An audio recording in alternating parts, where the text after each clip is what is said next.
السلام عليكم، مرحبا بكم في الفيديو تاع اليوم. ان شاء الله رايحين ندير لكم الخبز التركي يجي خفيف بلا عجين وساهل في التحضير تاعو. في ريسيبيون نحط نص كاس تاع حليب، نزيد عليه نص كاس تاع ماء، نزيد عليه مغرفه تاع السكر، نزيد عليهم مغرفه تاع خميره تاع الخبز، ونزيد 4 كاس تاع الزيت. نخلطو كامل المكونات،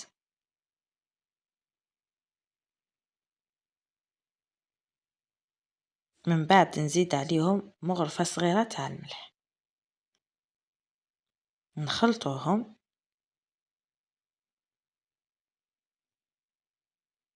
من بعد نبدا نزيد في الفارينه،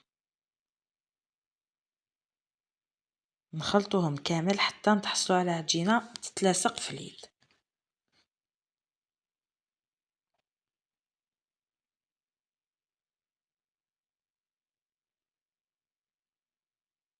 لازم تجينا العجينه تتلاصق، ما لازمش تجي قاصحه، هكذا باش يجينا خفيف الخبز تاعنا.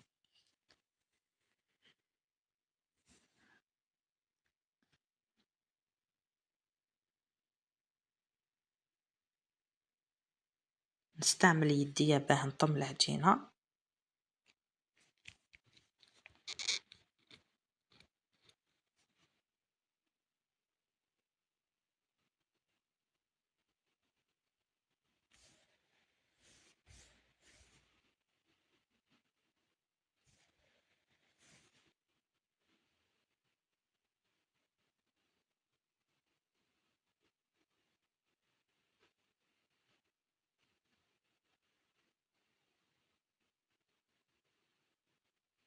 ندير شويه زيت في يديا وندهن العجينه تاعنا، من بعد نخلوها تخمر.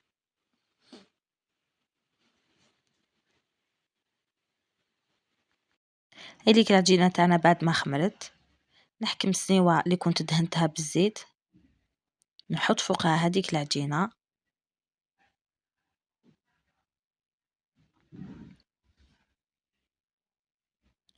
نفتحها. لازم نفتحوها رقيقه شويه.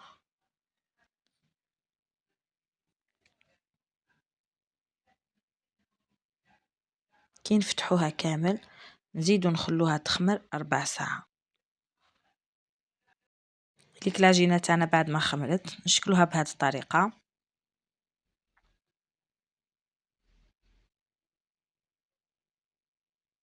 من بعد ندهنوها بصفار البيض،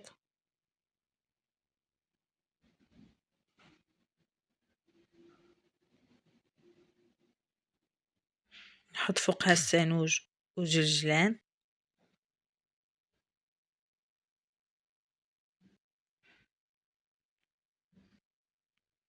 نحطوها في الفور طيب. كي طيب من التحت نشعلوا لها من الفوق. اوريك الخبز تاعنا كيفاه جا خفيف كي الريشه.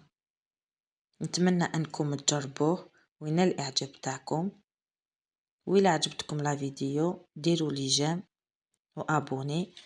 ما بقى لي غير نقولكم شهدكم بالصحة. نتلاقاو ان شاء الله في وصفات اخرى.